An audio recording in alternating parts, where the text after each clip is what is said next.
They say success is the best revenge, but Catherine didn't just want success. She wanted absolute, crushing justice. Picture this. One night, you are the queen of Manhattan society, hosting galas for senators and CEOs. The next morning, you are on the street with 2 suitcases and a frozen bank account discarded by the man you helped build. Richard thought he was untouchable. He thought Catherine was weak. He was wrong. It took 10 years, a hidden identity, and a ruthless, hostile takeover. But when Catherine finally walked back into Richard's office, she wasn't there to ask for alimony. She was there to sign his termination papers. This is the story of how the woman he kicked out with nothing returned to buy the very company that fired him. The air inside the penthouse, at 432 Park Avenue, was usually perfectly climate-controlled, smelling faintly of sandalwood and expensive lilies. But on that Tuesday evening in November, it felt suffocatingly cold. Catherine Sterling stood by the floor-to-ceiling window, looking out at the glittering grid of Manhattan. At 42, she was still striking sharp cheekbones, eyes the color of steel, and a posture that betrayed none of the panic fluttering in her chest. She had spent the last 15 years being the perfect wife to Richard Sterling, the CEO of Vanguard Global, a logistics and shipping conglomerate that moved half the world's consumer goods. She heard the heavy oak door creak open behind her. She didn't turn around. "You're home early," she said, her voice steady. Richard didn't answer immediately. The sound of his footsteps on the Italian marble floor was heavy, rhythmic, and strangely final. He walked to the liquor cabinet, poured himself a double scotch, Macallan, 25, the bottle she had bought him for their anniversary, and took a long sip. "We need to talk, Catherine," Richard said. His voice wasn't angry. It was worse. It was indifferent. It was the voice he used when he was laying off 1,000 factory workers in Ohio to boost the Q3 stock price. Catherine finally turned. Richard was a handsome man in that distinct, polished Wall Street way, silver fox hair, a bespoke Brioni suit that cost more than most people's cars, and eyes that had long ago lost their warmth. "Talk about what, Richard? The fact that you've been staying late at the office for 3 months? Or should we talk about the charges on the Amex for the Ritz in Paris?" Richard sighed, placing the glass down with a sharp clink. He reached into his briefcase and pulled out a thick manila envelope. He tossed it onto the glass coffee table. It slid across the surface, stopping inches from her legs. "I'm filing for divorce, Catherine. The papers are already drawn up. My lawyers, Sullivan and Cromwell, have been working on this for 6 months. Catherine felt the blood drain from her face, but she didn't flinch. 6 months? We were in the Hamptons last month. You toasted to our future. That was for the shareholders, Richard said, checking his Rolex. Look, let's not make this messy. The prenup is ironclad. You get the lump sum we agreed upon 15 years ago. It's not much by today's standards, but it's enough to set you up in a nice condo in Jersey, perhaps. The prenup? Catherine laughed, a dry, brittle sound. I signed that when you were a junior analyst with a negative net worth. I helped you build Vanguard. I edited every speech. I charmed every investor. I hosted every dinner that got you the Asian expansion deal. I built this life, Richard. You were a supportive spouse, Richard corrected coldly. But let's be honest, Catherine. You've aged. You're tired. And the company needs a fresh image. I need a partner who reflects where Vanguard is going, not where it's been. The elevator doors pinged open, directly into the penthouse. A woman stepped out. She couldn't have been more than 24. She was blonde, leggy, and wearing a coat that Catherine realized, with a sick lurch of her stomach, was hers. It was the vintage mink Catherine had put in storage for the winter. Isabella, Richard said, his voice suddenly dripping with honey. I told you to wait in the lobby. It was cold, Richard, Isabella said, pouting. She looked at Catherine, not with sympathy, but with the curiosity of someone looking at a piece of furniture that was about to be thrown out. Catherine looked from the girl to her husband. You're bringing her here? Now? She's moving in, Catherine, Richard said. He gestured to the door. Tonight, you can't do this. I have rights. I have. You have nothing, Richard snapped. the mask of civility finally slipping. I've already canceled your credit cards. The joint accounts have been drained and moved to offshore trusts you can't touch. The security team is on their way up to escort you out. You can take 2 suitcases. Anything else stays. You're kicking me out? In the middle of the night? It's 8 p.m., Catherine. The hotels are open. Catherine stared at him. The man she had nursed through a heart scare 3 years ago. The man whose hand she held when his father died. He was looking at her like she was a line item on a budget sheet that needed to be redacted. She didn't scream. She didn't cry. The shock was so profound it acted like an anesthetic.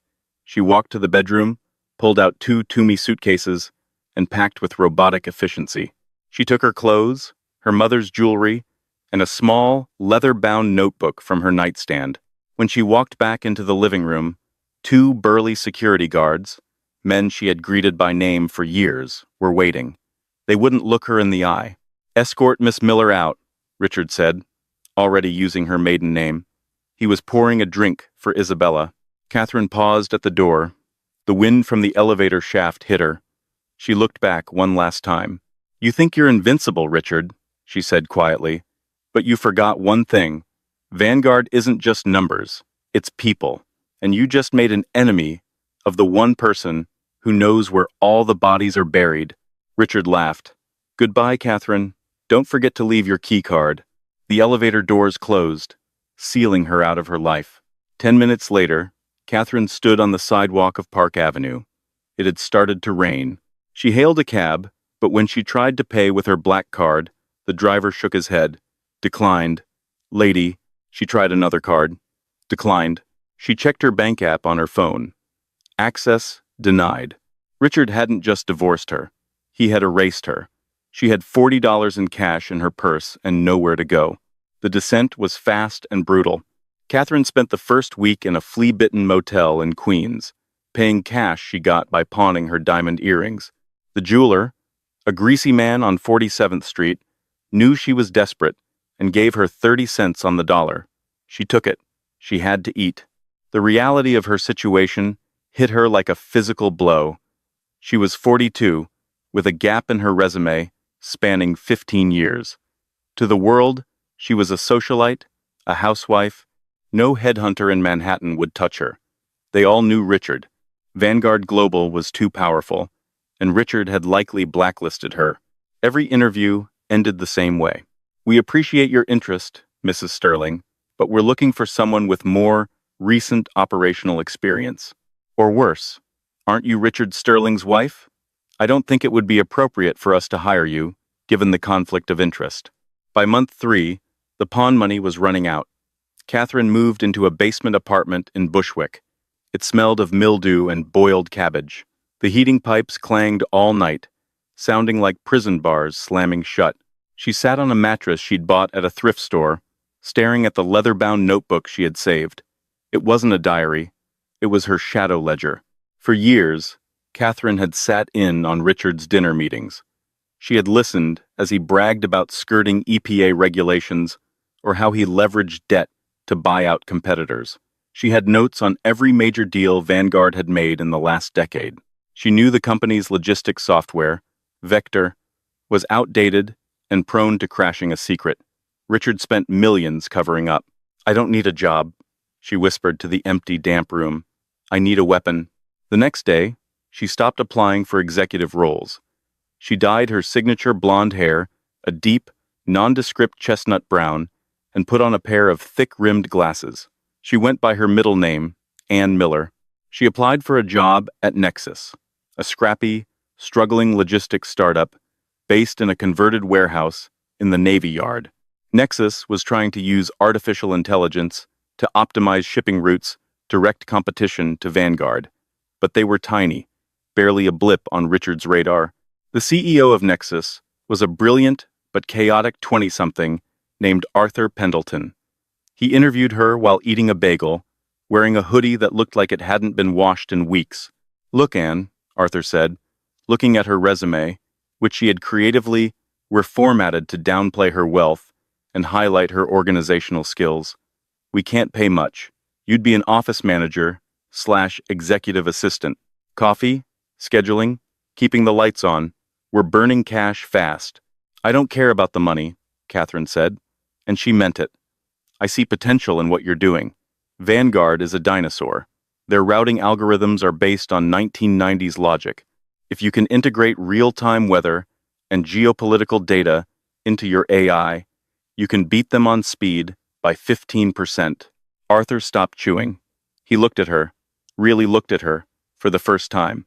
How do you know about Vanguard's algorithms? I read a lot, she lied smoothly. I can organize your office, Arthur, but I can also help you strategize. Let me handle the operations. You focus on the code. Arthur hesitated, then shrugged. You're hired. Start now. The coffee machine is broken. Catherine smiled. It was the first time she had smiled in 4 months.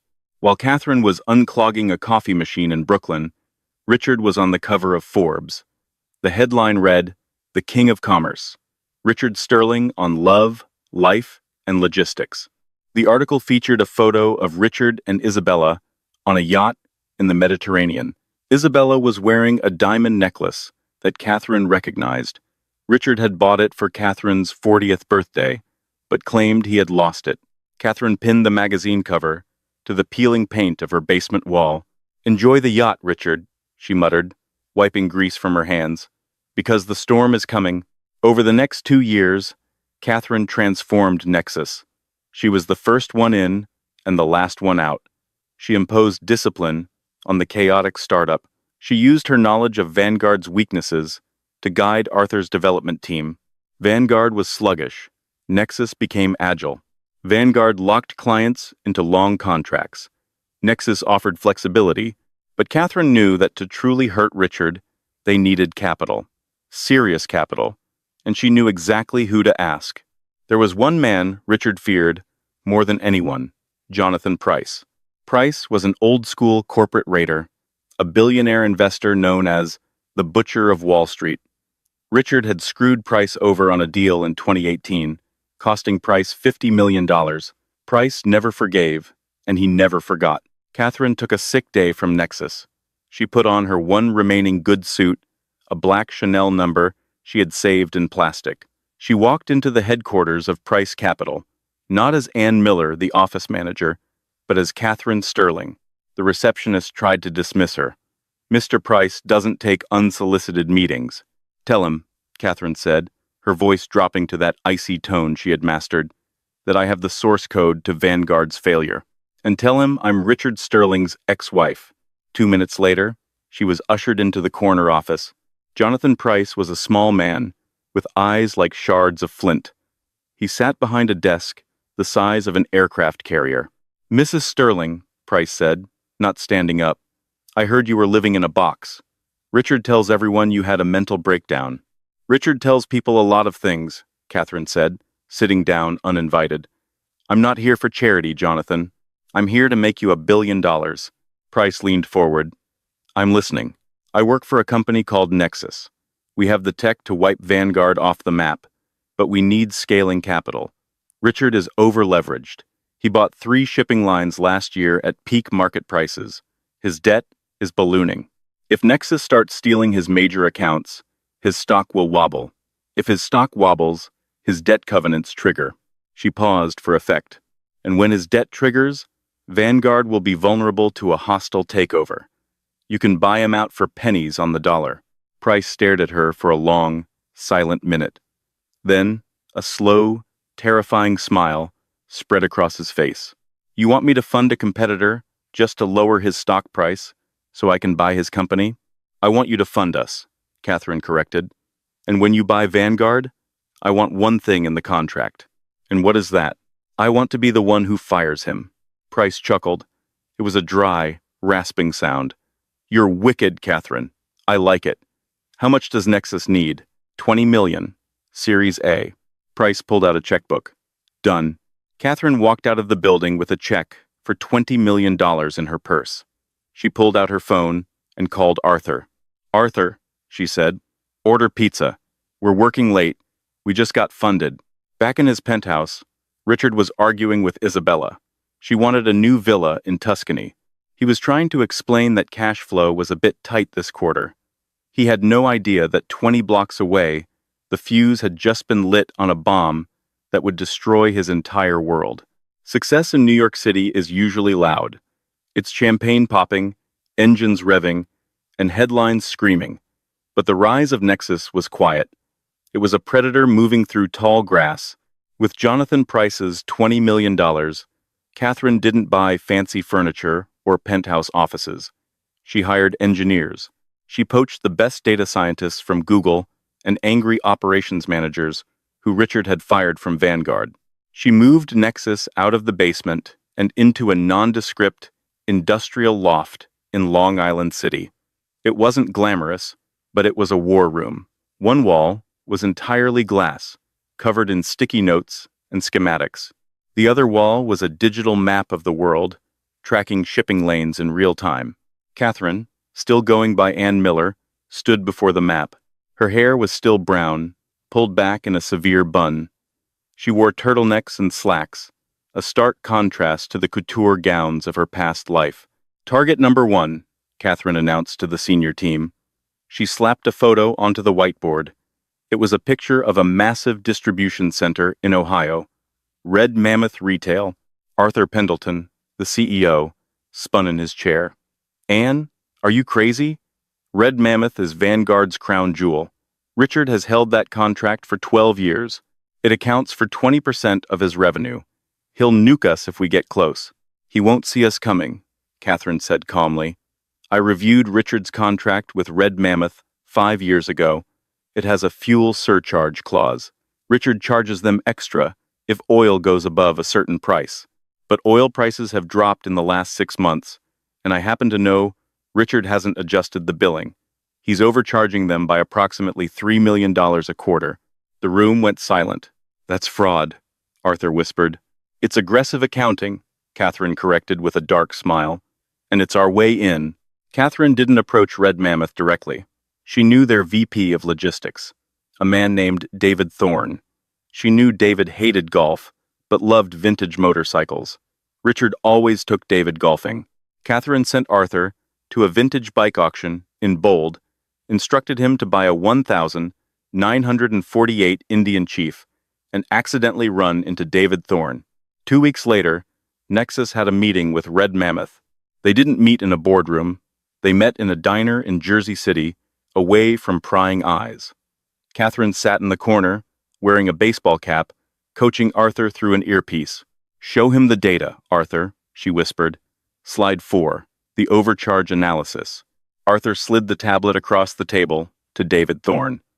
The VP looked at the numbers. His face went red, then purple. "Sterling has been ripping us off," Thorne hissed. "We can do it cheaper, faster, and transparently," Arthur said, repeating Catherine's words. "And we'll use dynamic routing to cut your delivery times by 20%. "You're a startup," Thorne scoffed. "If you fail, my supply chain collapses. We have backing from Price Capital." Arthur dropped the bomb. Thorne's eyes widened. "Price is backing you? Switch 10% of your volume to us," Arthur said. "A pilot program. If we screw up, you lose nothing. If we succeed, you save $10 million a year." Thorne shook Arthur's hand. Back at Vanguard headquarters, the loss of 10% of the Red Mammoth account was treated as a clerical error. Richard was too busy dealing with the architects for his new summer home in the Hamptons to pay attention to a minor volume adjustment. "It's just a test run," Richard dismissed his CFO, a nervous man named Mr. Henderson. "They'll come crawling back when this startup fails. Who are they anyway? Nexus? Sounds like a shampoo brand." But they didn't come back. In 3 months, Nexus hit every metric perfectly. Their AI anticipated a dock strike in Los Angeles and rerouted Red Mammoth's goods to Seattle 3 days before the strike began. Vanguard's shipments sat rotting on the docks, while Nexus trucks were already on the highway. Red Mammoth moved 50% of their business to Nexus. Then came Blue Star Electronics. Then Global Foods. Catherine was surgical. She knew which clients Richard neglected. She knew which ones he insulted behind their backs. She systematically dismantled his client list, targeting the most profitable accounts first. Richard began to feel the heat. His quarterly earnings missed the target by 8%. The stock price of Vanguard dipped from $140 to $128. At home, the tension was palpable. Isabella was bored. She hadn't signed up for a stressed husband. She had signed up for a lifestyle. "Richard, you promised we'd go to Street Bart's for Christmas," she whined one evening, draping herself over the sofa. "Not now, Isabella," Richard roared, throwing his tablet onto the floor. "I'm bleeding cash. We've lost 3 major accounts in 6 months to this gnat of a company. So buy them," Isabella shrugged. "You always say everyone has a price." Richard narrowed his eyes. "You're right. I'll crush them with a buyout. I'll buy the company, strip it for parts, and fire everyone involved."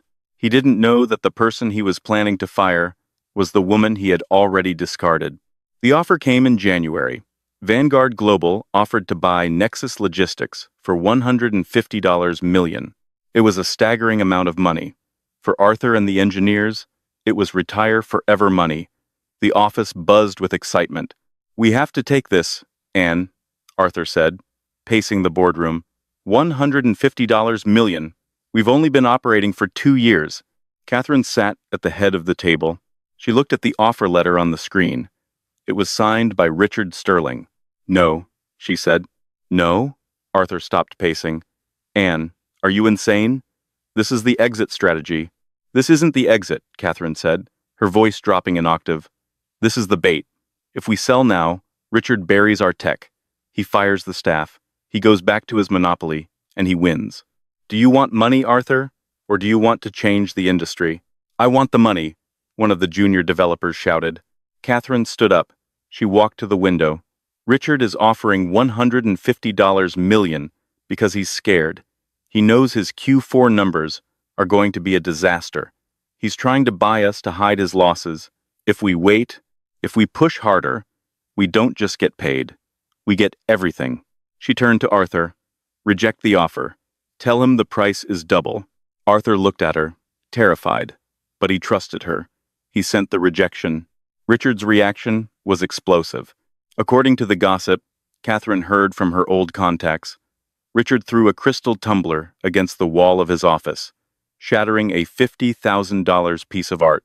He decided to go to war. He lowered Vanguard's prices to unsustainable levels, selling at a loss just to starve Nexus out.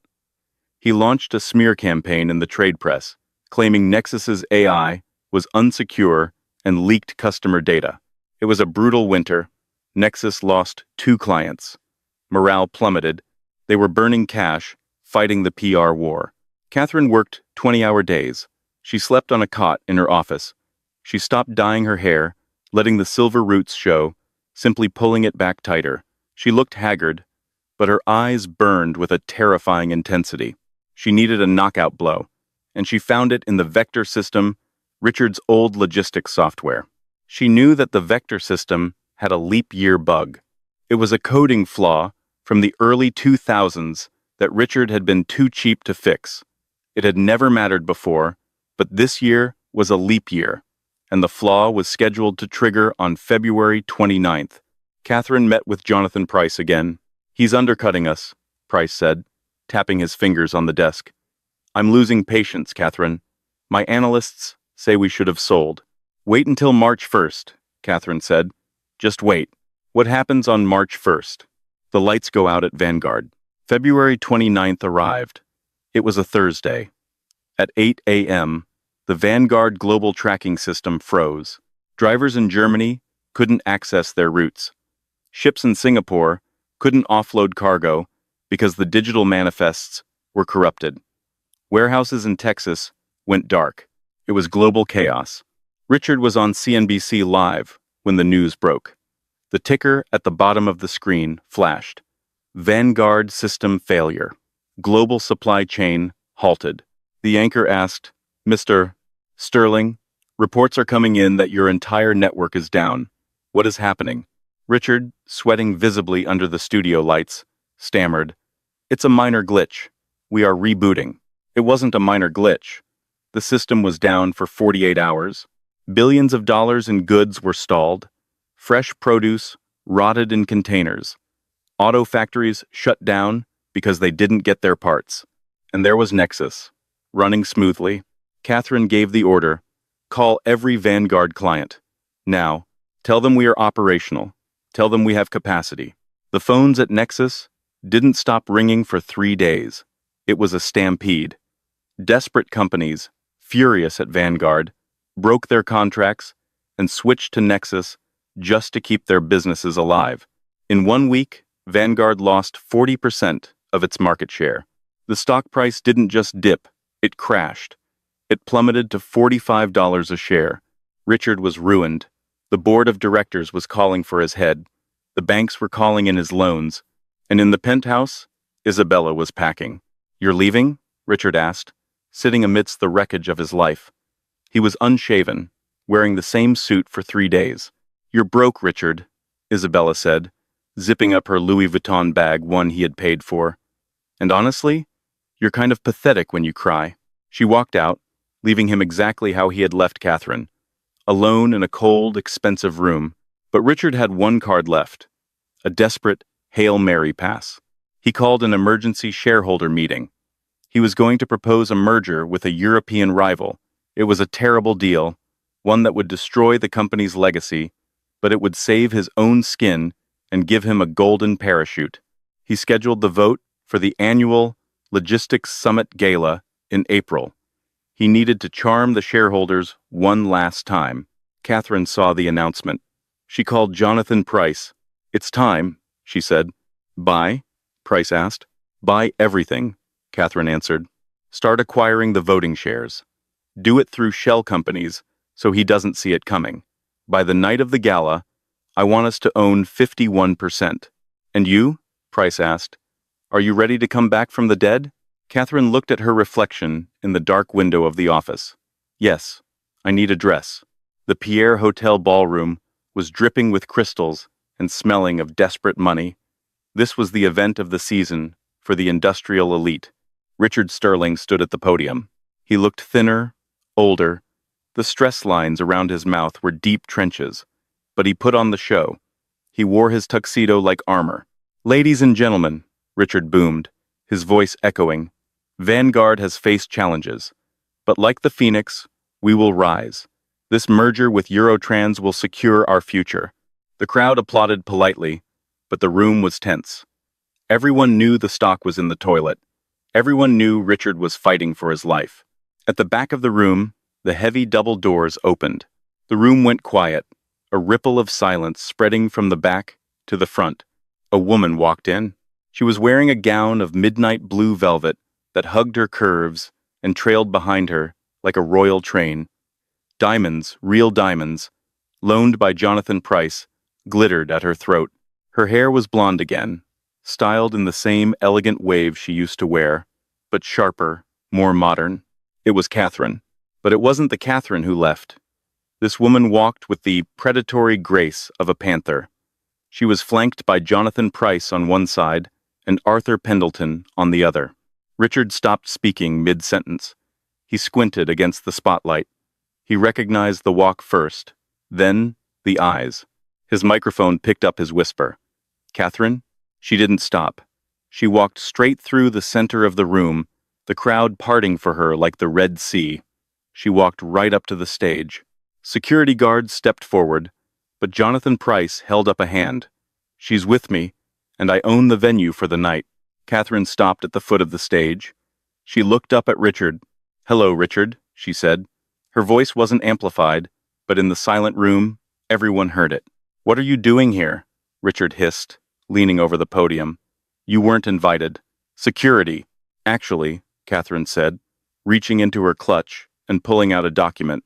I believe the majority shareholder is always invited. A gasp went through the room. Majority shareholder? Richard laughed nervously. What are you talking about? You're destitute. Am I?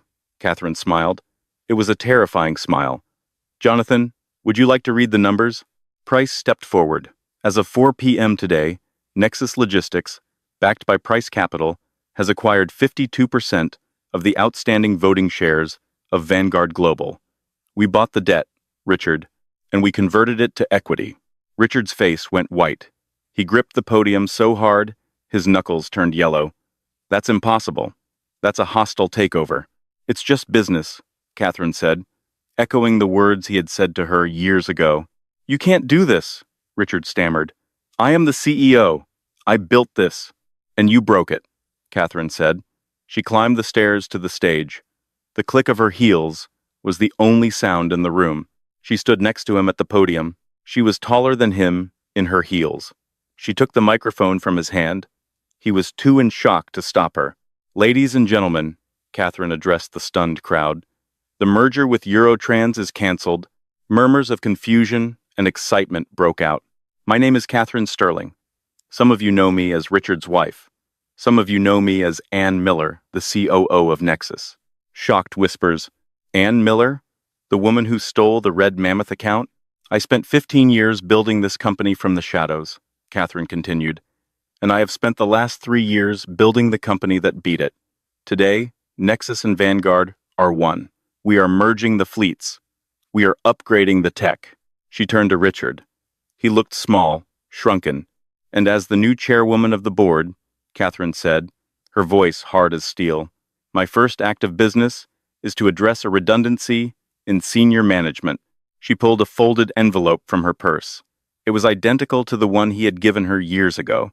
Richard Sterling, she said, you are relieved of your duties, effective immediately, for cause, gross negligence, fiduciary irresponsibility, and corporate malfeasance. Richard stared at the envelope. Catherine, please, don't do this here. Let's talk. We can work something out. I'm your husband.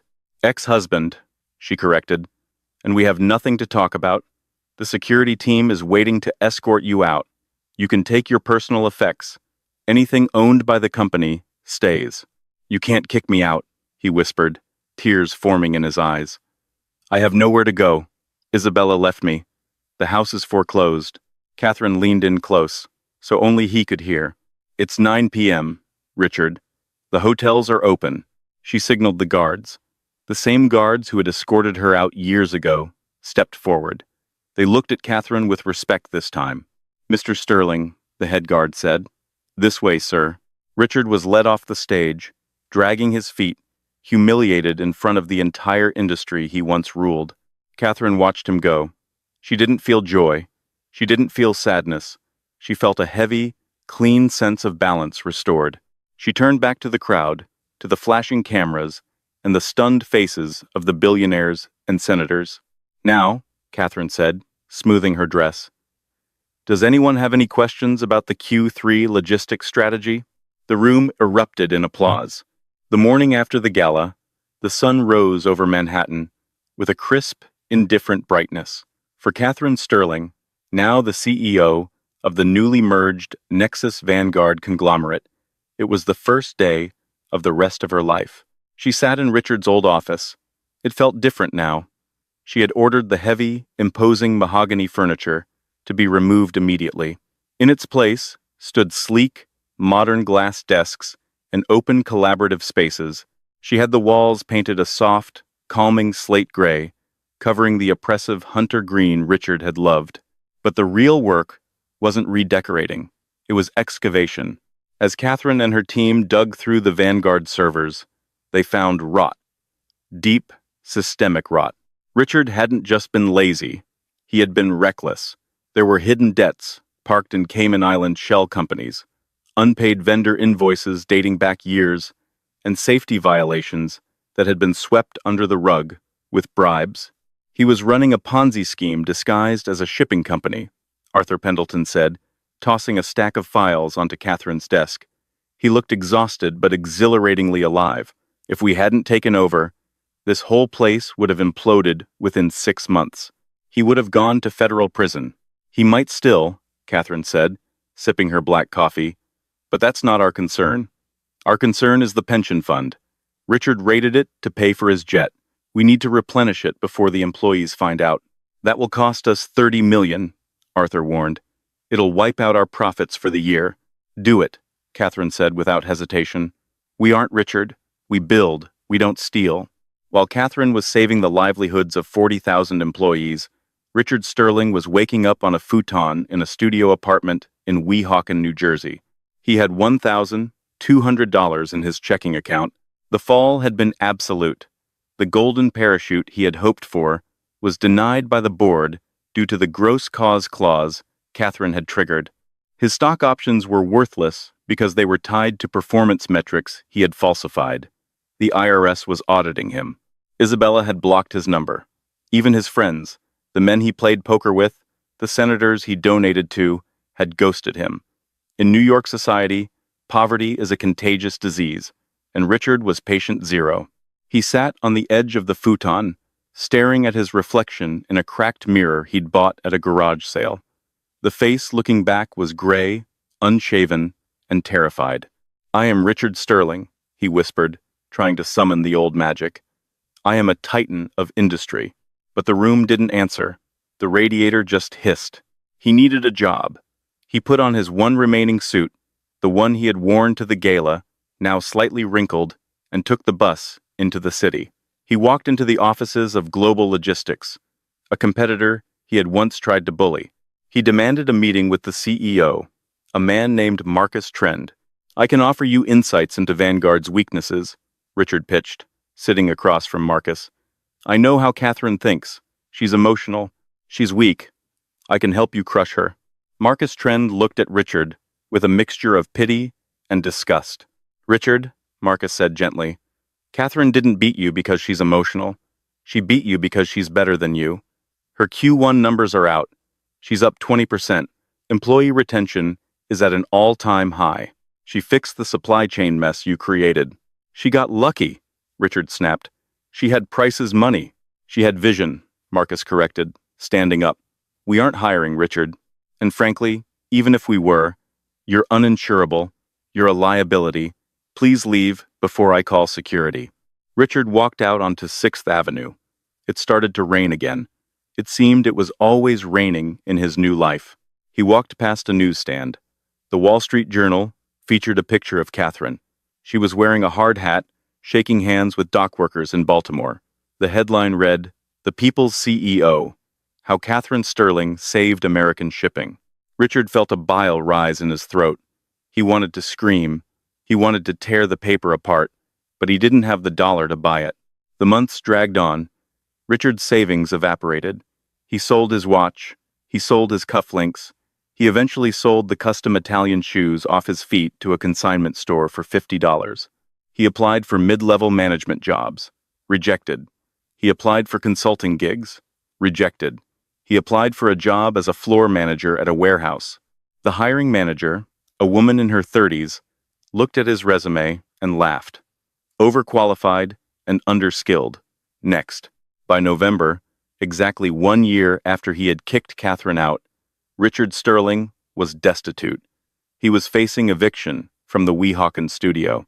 He had hit the bottom, but unlike Catherine, he had no resilience to bounce back. He had no shadow ledger. He had no hidden skills. He had only his arrogance, which was now a heavy stone around his neck. He needed money fast. He saw an ad on a lamppost. Drivers wanted. Immediate hire. Cash tips. It was a rideshare and delivery app. No resume required. Just a clean driving record. Richard swallowed his pride. It tasted like ash. He leased a dented Toyota Corolla and signed up. The wind that whipped down 57th Street on Christmas Eve was not merely cold. It was malicious. It was the kind of wind that found the gaps in cheap coats and settled into the marrow of the bone. New York City, in its indifferent majesty, had dressed itself in diamonds and grime. For the tourists in Rockefeller Center, the city was a wonderland of pine and golden lights. For the forgotten, it was a canyon of ice. Inside the penthouse, at 432 Park Avenue, however, the world was soft, warm, and scented with cinnamon and expensive red wine. Catherine Sterling stood by the window, the same window where she had stood years ago when Richard shattered her life. But the reflection staring back at her tonight was different. The fear was gone. The frantic need to please was gone. In its place was a woman who stood with her weight evenly distributed, holding a glass of vintage Bordeaux with a steady hand. She had bought the penthouse back 3 months ago. It was a controversial decision. Arthur had argued against it, calling it a mausoleum of bad memories. But Catherine needed to do it. She needed to overwrite the code of her past. She had stripped the walls of Richard's dark, brooding art and replaced them with vibrant, abstract pieces. She had burned the heavy velvet drapes and installed sheer linen that let the light breathe. She had turned a house of oppression into a home of triumph. "You're brooding again," a voice called out. Catherine turned. Jonathan Price was sitting in a sprawling cream armchair, wearing a ridiculous reindeer sweater that looked jarringly out of place on a corporate shark. "Not brooding," Catherine smiled, walking back to the fire. "Just remembering, it feels like a different lifetime." "It was," Arthur Pendleton chimed in. He was sitting on the rug, trying to assemble a complex Lego set he had bought for his nephew, but clearly enjoying it himself. "In that lifetime, you were a passenger. Now you're the pilot. Speaking of which, did we ever sort out dessert? I feel like a celebration isn't a celebration without sugar." "I ordered the pear tart from Le Bernardin," Catherine said, checking her phone. "It's their signature. The courier should be here any minute." 70 floors below, in a world that felt light years away, a rusted 2014 Toyota Corolla idled in the delivery lane. The heater was broken, blowing only lukewarm, dusty air that smelled of stale cigarettes and despair. Richard Sterling rubbed his hands together, trying to generate friction. His knuckles were raw and chapped, the skin cracking in the dry winter air. He wore fingerless gloves because they made it easier to handle the phone, but tonight, his fingertips were numb. His phone mounted on the dashboard let out a sharp, demanding ping. "New order. Priority pickup from Le Bernardin. Destination: 432 Park Avenue. Payout: $58 plus customer tip." Richard stared at the screen. The blue light illuminated the hollows of his cheeks and the gray stubble on his chin. 432 Park Avenue. His breath hitched in his throat. He knew that address better than he knew the lines of his own face. He knew the code to the service gate, 1984. He knew that the lobby smelled of white tea and polished brass. He knew that the elevator rose at a rate of 1,000 feet per minute. He should decline. His thumb hovered over the red X. He could not go back there. Not like this. Not as a servant in the kingdom he once ruled. The shame was a physical weight, pressing down on his chest, making it hard to breathe. But then, his eyes drifted to the fuel gauge. It was hovering just above empty. He had $12 in his bank account until the weekly payout cleared on Tuesday. If he didn't take this job, he wouldn't eat tomorrow. He swallowed the bile rising in his throat and tapped, "Accept." "God help me," he whispered to the dashboard. The drive was a torture chamber of nostalgia. He passed the jewelry store where he had bought Catherine her anniversary diamonds, diamonds he later found out she had pawned to survive. He passed the steakhouse where he used to hold court with senators, buying $5,000 bottles of wine without blinking. Now he was invisible. He was just traffic. He picked up the white bakery box from Le Bernardin. The hostess, a young woman in a sleek black dress, didn't look him in the eye. She just shoved the box across the counter. "Careful with it," she snapped. "It's for a VIP. I used to be a VIP," Richard wanted to scream. "I used to own this city." Instead, he mumbled, "Yes, ma'am," and ducked his head.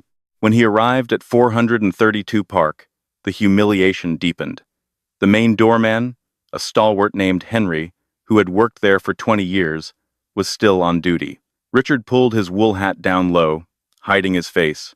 He prayed Henry wouldn't recognize the shambling figure in the oversized parka as the former master of the universe, who used to tip him in hundreds. "Service entrance around the back," Henry said dismissively, waving him away. "And wipe your feet, don't track slush into my lobby." Richard nodded, keeping his eyes on the pavement. He walked to the service elevator, the slow, metal box that smelled of garbage bags and lemon cleaner. He used to forbid Catherine from using this elevator. "It's for the help," he had told her. The irony tasted like copper in his mouth. He pressed the button for the penthouse. The elevator groaned and began its ascent. 10, 20, 30. His heart hammered against his ribs. Who lived there now? A Saudi prince? a tech billionaire. Whoever it was, they were living his life. They were looking out of his windows. The elevator dinged at the penthouse level. The doors slid open. Richard stepped into the service vestibule. He walked to the heavy oak door. He raised a trembling hand to knock. But then he stopped. He heard laughter. It was a rich, full laugh. A laugh he hadn't heard in years. Catherine? No, it couldn't be. She was in Jersey. She was destitute. He had made sure of it. Or had she? He remembered the headlines, the takeover.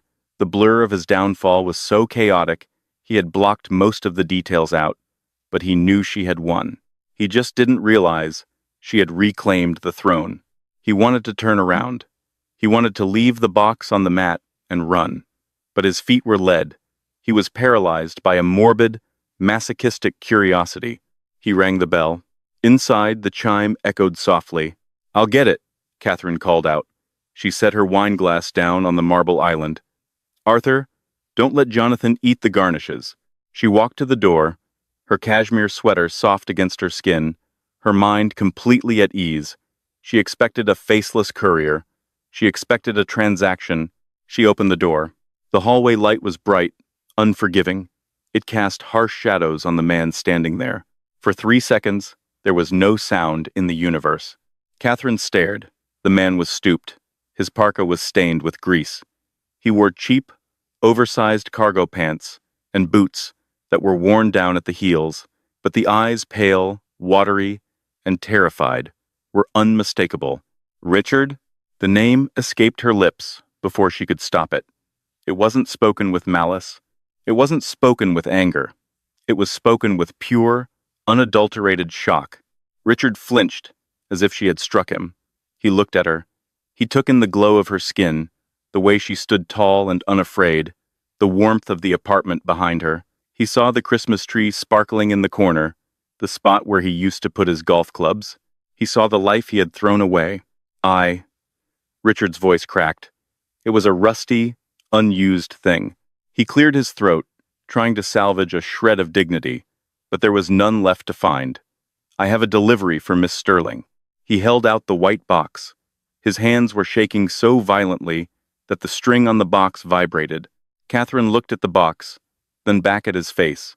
She saw the lines of exhaustion etched into his skin. She saw the hunger. She realized, with a sudden jolt of clarity, that the war was truly over. There was no enemy left to fight. There was only this broken man, freezing in her doorway on Christmas Eve. She didn't feel the surge of triumph she had expected. She didn't feel the urge to gloat. She just felt a profound, quiet sadness for the waste of it all. She reached out and took the box. Her fingers brushed his glove's cheap synthetic wool against her manicured skin. "Thank you," she said softly. Richard couldn't meet her eyes. He stared at the floor, at the Italian marble he had once paid $200 a square foot to install. "Enjoy the tart," he whispered. It's pear." He turned to go. He needed to escape. He needed to be back in the darkness of the elevator. "Wait," Catherine said. Richard froze. His back stiffened. Was she going to yell at him? Was she going to laugh? Catherine reached into the pocket of her jeans. She didn't carry cash often, but she had kept a crisp $100 bill for the courier, it being a holiday. She stepped forward and extended the bill. "Richard," she said. He turned slowly. He looked at the money. $100. It was more than he had made in the last 3 days combined. It was a tank of gas. It was groceries for a week. It was also the ultimate surrender. If he took it, he was admitting he was no longer her equal, no longer her husband, no longer a man of power. He was the help. He looked at Catherine. Her eyes were not mocking. They were kind, and that kindness hurt more than any cruelty ever could. "Take it," she said, her voice gentle. "It's Christmas." Richard's hand came up slowly, fighting gravity. His fingers closed around the bill. The paper was crisp and sharp. "Thank you," he choked out. The tears were close now, burning the backs of his eyes. "Merry Christmas, Richard," Catherine said. She didn't step back. She held her ground, a queen in her castle. "Merry Christmas, Catherine." He turned and stabbed the elevator button. The doors opened immediately, as if the building itself wanted to expel him. He stepped inside. As the doors began to slide shut, he looked up one last time. Catherine was still standing there, framed by the golden light of the penthouse. She wasn't watching him with hate. She was watching him with the distant, pitying gaze one gives to a stranger who has lost their way. The doors clicked shut. The golden light was severed. Richard was alone in the metal box. He rode the elevator down to the basement. He walked past the garbage bins. He walked out into the biting wind of the alley. He climbed into his Corolla. The engine sputtered before turning on. He sat there for a long time, the engine idling. He looked at the $100 bill in his hand. He crumbled it in his fist, tight, until his knuckles turned white. Then, he pressed it against his forehead and wept. He cried for the money, he cried for the cold, and he cried because he finally understood the true cost of everything he had done. 70 floors up, Catherine locked the door. She took a deep breath, exhaling the ghost of the past. "Who was it?" Arthur called out from the living room, pouring more wine. "Did the tart arrive intact?" Catherine walked back into the warmth. She placed the box on the counter and untied the string. "Yes," Catherine said, her voice steady and clear. "It was just the delivery man. He was just someone passing through." She picked up her wine glass and rejoined her friends. Outside, the snow began to fall harder, burying the city, covering the tracks of the Toyota Corolla, and washing the streets clean for the morning. And that is the story of Catherine and Richard. It's a brutal reminder that the wheel of fortune is always turning. Richard thought his power made him invincible, but he forgot the most important rule of life.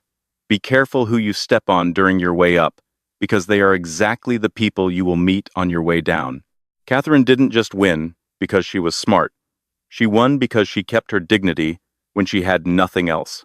She turned her pain into fuel, while Richard let his ego become his cage. What would you have done if you were Catherine? Would you have given Richard that tip, or would you have slammed the door in his face? I really want to know what you think. Let me know in the comments below. If you enjoyed this story of justice and karma, please hit that like button. It really helps the channel. And don't forget to subscribe and ring the bell so you never miss a story. We have a crazy one coming up next week about a lottery winner who hid his ticket from his greedy family. You won't want to miss it. Thanks for watching, and stay strong.